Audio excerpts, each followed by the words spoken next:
kubira era Museveni bwaba yagala okubonereza akujjeko ranka akutwala ebombo. This is what Kagame is doing. He demotes you. Abadde bakubira salute n'abakuyisaako abe Rwanda bo baga eno nyota yange wagikola ki wajimpa tujinzijaako era Besigye ekyamukanga Mayombo yaŋŋamba we are going to demount Besigye to captain and deploy him to Congo. Ko Besigye tekisoboka Besigye n'aluma naye Besigye ekyamuyamba yali alwanyisa Beeru ku ngeri ng'eno tamanyiddwa yalwanyisa nnyo Abeeru ku ngeri n'avuma muhoozi oyo mukwezi bagenda ne batuuza meeting abamulonda balonda aba chairman gundi mukwezi n'agenda ne Sudiru Sudiru Puleria professor n'agenda naye nga naye tanagaggawala nnyo Besigye n'ayimira mu meeting n'abaga nti oyaze ne mubbi munne temumuwa kalulu population niga byotafiire byayogera Abeeru ku ngeri tebalonda gundi mukwezi bamuwa ngono ye National Political Commission yayiganya omusajja bamuyita Kakwenzere yafamu kole midde kubanga gundi baite bamwagala wini bya nyima yayangira obufumbo bw'omukazi wa Besigye namubonyabonya nnyo n'afa na bubi kyogamba nti no Besigye ayina omukazi omulala omukulu ayina abaana abala Besigye mugyeko ono mulankani wini bya nyima bamutamweru ku ngeri kuyingira mu bufumbo bwa munne nalikanga abono nyobo bwe bumulemi ayo nona bwa Besigye kakagolaba omwana wa Besigye wini bya nyima yali zadde webiviiri bikolimo by'abantu mukazi oli yafa bubi omwana yazaala wa biviiri yes kakati nga waswa mu mukonvinsi nga paka sawa nga tukonvinsinga waswa luli twasanga gayira atudde he cannot go back to the barracks he cannot enter the office to break this man's kabokis waswa leti yatambula na nyota yezikwata bwati nazimujjawo nazikalira mu kabokisi n'atambula n'agenda gayira yalemerawo so we brought to waswa at 6 nadiza gayira gundi nyota enyota but do you know what happened to lwaki yavuganga ebimotoka ebikadde olunaku olumu Waswa yali agenda Kololo ngali mu Santa naye bamukulamu ng'omusubbawa ne bamutema empi abasajja bagayira ate yali amanya abaali bamukuba ali officially ye Ayogedde ali mu Santa naye alaga kumukola Kololo aba yambuka awo abaana ne bamuyoola pa nakanyukewe kyenkugamba kiri kimu wakula olutalo bakunoonye naye nze nina songalayizi mwena alimu mu UPDF everywhere ne security weeri n'emmotoka zange zonna weeziri kati Mulwana ye baamuwa obutwa musajja atonga kakati ekyo kitegedde nkubuulidde omuvubuka oli akyannemye okujjukira yeepankira ku Ameria kye baamukola baamuyoolako nti akuba $. okukakana ng'afuna naye yali mugezi yagamba omwazireese mumwazi nazo naye yali w'amaanyi abakuba Ameria nga gubakozesa but the boy suffered and he died kuga yagenda n'ekyankwanzi najjayo kaadi namba 01 eya Museveni nga yeeyita mwana wa Museveni tebamuwalana lwamusajja nga yali w'amaanyi naye erinnya bamuzaala bushenye erinnya yali Munyankole balina omutwe bweguti nze bwange yajjangayo yes yajjayo yafulumye ne mawulire nti Ameria biki ampalana kubanga namugaana omukazi ali maredi nemugaana naye gwe kubanze mugundi mu State House nazikizanga muliro go and talk to my role one of my roles to harmonize oyo gundi General Kazini 2 days before his death he came to me netugenda ku fareway nanga njagala nkonvinsingire president nze njagala bwa district lwe Kasese I'm not ambitious sine kyenjagala yajja n'omusajja but when Kazini died n'omusajja siddanga mumulaba yes nesadda mumulaba kiki andi bali bagandi Kazini agala kutulaka omusongola Kazini ize musongola bagala kutulaka eri ebimwogera M23 temubimanyize mpunya bumemenga ne bumeme do you know what M23 means ojuzanyisa si yakuzanyisa ngozi bayabaga nti bunja ku kiso ne mumuntu sindikayo bameka omuja safira wataliwa okujjako wa Uganda gwe basometa pan Africanism teri mujasi wansi afira watali kakubba ne bannakenya Somalia be bayina amanda kyako yogolaba goloza lwaki munoza ni Uganda bamaze webibira Kenyans are reaping billions okuva mu Somalia kyako banning 3 ne bogenda mu UN village bannakenya be balimu buli bwe tulako bonna batugoba mugobi oyite ku street za Kinshasa ngo buli mugoba mu boots baali bazirabyeko bali balabyeko ku mujasa yamba bo bambala bulungi nyenga ujira dolanga mubbi kusonsekamu gamu boots zabanga mu bucha kuteka munyama mu lufula kati kama nyama kibagenda okwo gamu boots amaje kazambala yes kakati kulutamba twataka kakati to zero on what I'm telling you nti bawa kule entalo zibatasobola waswalule okubeera mu kimotoka ekikadde buli motoka gye yagulanga ng'emipiira bagibbako kiro abo abasajja intelligence ena kyetakola ekucunya pakala ayi nze jo nasula mu nyumba wuwa nyenda omukyala wange yali taliiwo yenali nsuze nga omuganda afiiriddwa omwana bambi ngenda ogenda mu kisenge kyange ng'ennyondo bbiri ziri ku buliri zotaleseewo zisaleseewo nenga nti ono ayagala kundaga kubanga one singa nnebase yali zinkubiza ekitegeeza mu nyumba who was brought these two hammers eyange ebeera mitwetu emundu ebeera mitwetu pisi ebeera mitwetu anti okujjako ngoze nomba ebeera mitwetu wa kabbuli nsula mu kabbuli kozi kabbuli okka wansi ate ku dirisa eryendabirwamu mbatule ekitanda kiri ku dirisa nze nsula fuuti nnya bwansi ate mulimu ttano nfuluma nsula wasaanikire ng'osula ku bunkindi oyinza okiyita kitanga anti mbabuulira nalaba how tukiyita survival instinct how do you survive ndaba ewange waliwo kapa n'embwa tebaagalana naye ati naiti ng'embwa bazisumuludde kapa ebeera ku gondi waggulu ku nyumba anti yeeyita mu buwaya buno ye buyitamu wakati tebugikuba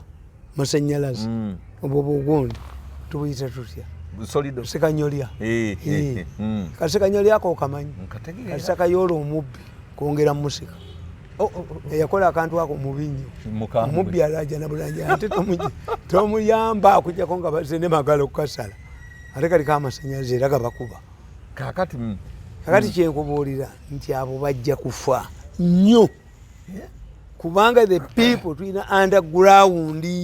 abatambula omwo bootamanyi naye nga nabo sente baziryawa mu government nti gwe genda ku Lubeeka waliyo afiiriddwa olaba abaka b'amaziga amayitirivu nga tebalina luganda kwono ajjukidde mwana we oba mukazi amulekedde siriimu bw'olaba akaaba nti amulumiddwa nnyo awe wazana waliwo omusajja yafa nga musuubuzi wa mu kibuga omuyindi n'asimba layini omanyi mu Kampala basimba layini ode eri ku kintu kimu genda kupama waliwo layini bwana endala etereera hayi mugenda wali ku constitution kwe olabe layini yabagenda okupama bonna bayidde dda bw'obayisa empya zibeera layini ya Uganda entereevu yabagenda kupama teri anti buli omu yayidde dda atambula yeziiseko waliwo abasajja atambula asiba walimikuta ate omusulo kale kale naye ekiddukano omusulo okwata mu mpale n'omunyweza naye ekyo kyo kyabulabe kyankwatirako Kampala nze namanya kiwe nayita embeera gye nalimu teyali nnyangu kakati kyenkubuulira nti abasajja bano baalumba bye batategeera tolumba byotategeera nze sikuba muntu abo bonna mbakuba nga bannumbye naye omusajja yayiya luyimba lwabesigye lubi yali ayambaani Besigye if you can see otafire coming out open against Muhoozi ate nze otafire mwagalanyi kuba nokuwa he speaks openly otafire mulungi nnyo okusinga bali ku Muhoozi nga nseekeezi otafire otafire agamba ye tayagala Muhoozi naye talina veto mu Uganda ye tebamuwa obutwa anti kankubuulire ne mulungi nnyo why has expressed his concern let him convince Ugandans naye talina veto ku ggwanga tewali amukkiririza ye Museveni tamugobangako yamugobako n'agenda ne mu Kalulu ne Kongo ne bamukuba ne bamukuba otafiire Kongo naye yabbayo embaawo ne constituency ne bagisalamu era ne bamukuba. Kakati wati otafiire doesn't know nti bano abaana bakubaani babadde bakuba Muhoozi labo bagenda egindi yali ku routing for Muhoozi labo bagenda wa ne bagenda Ebukeddeya Ebukeddeya ne baga nti oyo deputy speaker tuyina omukuba tumugyewo yabadde agala n'okubba ekizimbe ekya Gundi Farmers House ali esente tufune tepu zonna tumwonoone. Kakati ye yakola awagirane Muhoozi kuba mu political science deputy speaker yawagira Muhoozi anti yakubye olukuŋŋaana otafiire bamuprovoke bakube mu konseye olukuŋŋaana lwa Muhoozi mu kifo ky'okukkiriza balukubemu ategeere baani abatamuwagira what's the support kyamulema yandibakkiriza ate nzo otafiire manye eyamukubira essimu n'amugaana naye General Lupembe mbamanyi waliwo ayogera gwesuulira wa bono bawulira yes naye waliwo byentula n'otafiire n'enjogera n'ebirala byesimugamba kubanga otunulya omuntu ali determined mukyawagana ekyo nekimulekera ekyamuhooza kubanga baveterans abasigaddewo yasigaddewo ngaabakolaki ayinza okubanga abulaka imenga Museveni timuli shaffe eddako bwomugoba baga nti omugobedde ki kyamuhoozi anywera ayinza okubanga otafiire akozesa reverse psychology kituufu nga ayogere ku Muhoozi omugobe ensi yonna esimpasayize oba otafiire ayinza okuwagala retirement naye agende nga jeno kuba naga nti otafiire omuntu gwe nasooka okulaba mu 86 nga Museveni alayira yali otafiire era nga waali nnyo yamugamba bandi yaffe eriwa otafiire nga yakulya bandi y'omunsiko Kahinda naye Kahinda nga yali musajja akahinda okamanyi yenkonkona muti akahinda akana akakonda akawumula ekituli mu muti otafiire yava mu seminari omusini yesu n'akola bbaala yaabwe eyabayekera ku kyalo ewaabwe nga mu bbaala mwakola n'atwala abaana e Mozambique kibulaba otafiire avumanga byange wamumwenge wamubbaala kakati otafiire olwokuba yali musajja mugezi nnyo gwe bagobye ekitebe mu seminari senior 2 yalinda naweza emyaka 18 n'agenda e Makerere n'akola lo omusajja oyo w'amaanyi very genius lishaffe eno gitunuulidde otya otafiire musajja mugezi nnyo and what I want from him he expresses his mind ye teyeekwekerera kulinda bw'aba takwagala yes bw'aba akwagala era ajja kiddamu ne Museveni ne bwamuyita otafiire yagamba Lugunda bamugoba ku bwa minisita naga nti I can cause trouble otafiire bamukola mu lisafu naga nti I can cause trouble temungobanga nga temumbuulidde Lugunda naga we tried to look for comrade otafiire but we failed waliwo yali akyanukudde Museveni gwoloza lwaki amulema era n'amuzaamu ate otafiire takolangako ministry n'emulema gikola otafiire yajja mu local government naawe abajasi bonna abajasi ab'amagye yabawa amayumba mu Kampala okimanyi ti otafiire talya nguzi tabba alya naye mugezi otafiire ye akola kugambye nti otafiire yaŋŋamba nti ŋŋenze mu kyogamu naye ndabye enduso eziwandagala naddukayo teyaddayo yagamba tandi wa Mirundi nze nziruse kirabika kano kakodikono nanyini bulevu nanga nziruse nasindikayo hope otafiire we bamunyenyeza wali awo nti ettaka lyenjeru eryo lirina obuzibu bwe buti ettaka lyenjeru ti ettaka lyenjeru eri faamu ya gavumenti ne balitunda kwayatire n'otafiire n'aligula naye nga baliseeko ente emeka 3 to appear as if it was a farm kakati what happened Museveni agenda e India tata agana omulaba tata yagamba yes I know Museveni has good ideas but his country does not buy my vehicles abasajja bali abo batta ne Toyota yagana okulaba okimanyi ku mulembe gw'Obote y'Obote yaletanga ne ng'ogula mmeka kyategeeza Mugundi nabaga omwana ono yatatebudde okuva twaza omutwe gwo akajanjo kabagwemu tekakuntabanya bamanda kabajjumu tambula ogende tokijjamu kabakuvume omwana yatabudde dda genda onyampe genda oniye oba walidde ekivogoto genda oniye tuviire mulenzi gwe wedde otta wange tugende maaso tuli mu kwogera bintu by'abantu bakulu akudaivatinga oba olidde ekivukuto genda onye agenda bali bokola nabo genda onye genda mukyalo ono onye gwe kale wamasa okutubuulire n'agenda n'amugamba nti tata yamugamba sijja kwogera naye siina budde naye Museveni nga bwali highly respected kamuwa abaana bange bayogere naki boogere naye unakugaa nti tata ne bajaji waliyo n'omugagga omulala bwe bagamba nti baagala kulaba prime minister wa India n'agana omulala dakiikaga yavaako India mpitirivu buli type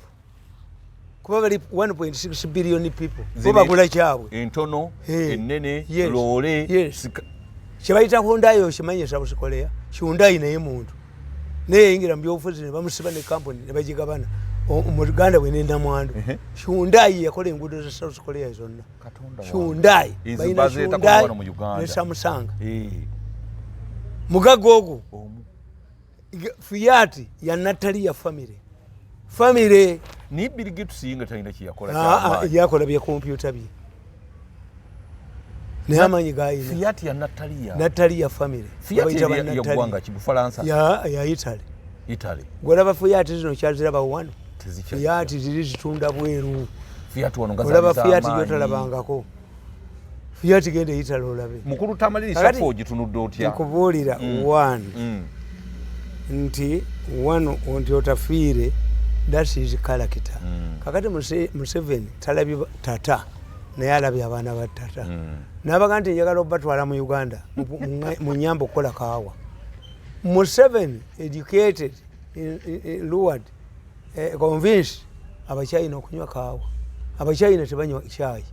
abachina balina bigundi byabwe byahabu byabwe buli dduka onywera bwere Museveni n'abayigiza okunywa kaawa and what you don't know the price of sugar must be very low two factors Brazil sukari wayo waliwo Germany sugar beets bimoni ebyo bibajamu sukari ebitanoga nnyo bano babbi bawano sukari owebikajje bamutwala bweru alimu spirits alimu amasasi alimu drugs obwo bukajje bwolabo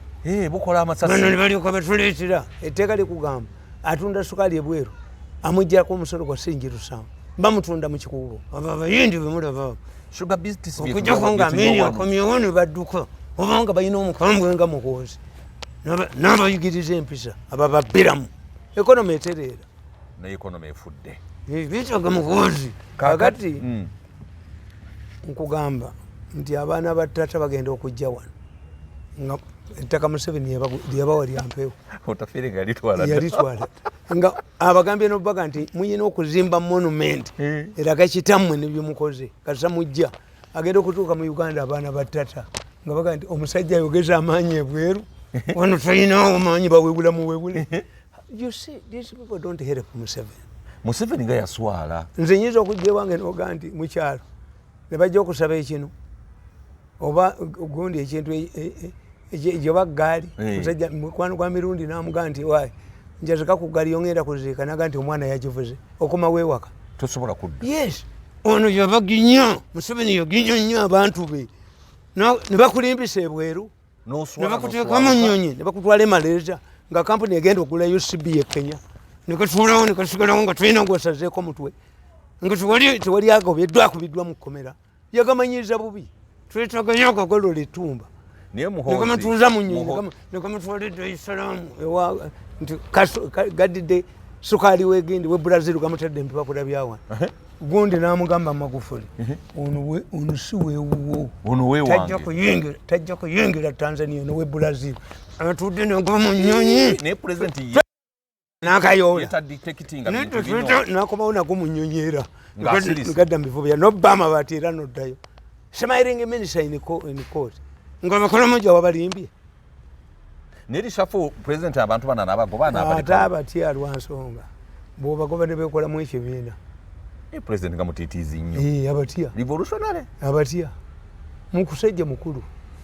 nakugamba nti fe Abaganda kasookula ng'olina abakazi babiri emisango ogisala kiro gwenkutteko yawangudde munzikiza oli okubakanga emizimu gyewaffe emisambwa egyebukazi bakazi bange gyebabazaala Eyawa mujje tusalewo musango nowe bajjaggala mumpoleze kakati kozi gwe balabye edda we batudde gwenkutteko yawangudde ate temunziramu bagenda bayivuma mboka yakutte kunze tokyayina decision gyokola misana family kaseera mu family yo nze nabaganda Museveni atuule butuuzi mu kifo ky'okuba embalasinga nti Nakalema akwata aba investors kati kano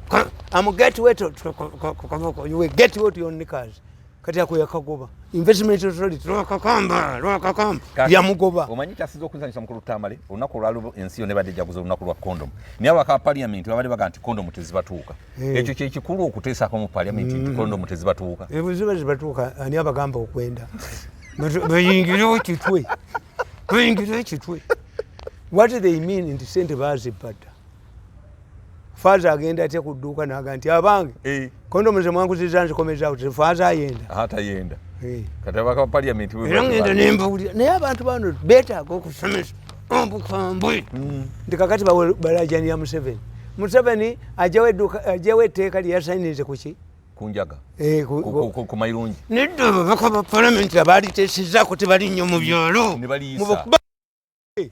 mutwaliyo abalala abanalikyusa ate kati amaze details akaditaddeko omukono ate likyakkiriza kati byobiwoganira Museveni bano abaka ba parliament abaliteesako bajje mukyalo mukuba oluwombo lwa bbiri mukube nemukuziika mubakube badduke n'empale zaabwe tulabe abayogera n'abatayogera. Why do you bother Museveni? They want to shift the blame to Museveni assent singa Museveni teyasenti nga balige nti enjaga yiye kati babaka ba parliament bembamutwala nenagisi mu nnyuma nga bwe nafulumira nemukola tutuleta Masaka maago mukakiko ka Muhoozi genda onabe genda ne Muhoozi yamugobye tagenda kodda mukola abadde bamuleetayo bafudde. Don't bother Museveni. Why do you bother Museveni? Museveni assented to the bill. Kubanga mwali tisako. Yes, if a woman kills a husband, do you go to the church who ordained Yabagata? Mukwataba bakaba parliament abava mu bitundu ebyo abatayogera atenga bukisera kino bavaayo mubagobe ku mmere mubagobe mulumbe mukatwale nga kikalinnya luwombo kuwoga na buwoga nakali kakadduka n'olutwe n'olutwe nekibatagalima banaddamu okuyisa ebyekisiru tekisoboka. Omuganda akuga nti wookoma wootuuka wokoma wokwata mufundirize bano babaka ba parliament ensoloso ze lumatu nimuleme kudde they are shifting the blame on Museveni. You wait when the man has assented the bill mumwalireta abalireta baliwa Museveni abaddigana nti butunzi wanjaga bano benyini teri mbaka parliament ku mutaleta kulumbe tegaziika tegabeera kulumbe tegabeera kwa bagatwali nga kavudde andi muntande kambola vu vu vu nakyo kuba kiteeka mu motoka muwanga kivumbi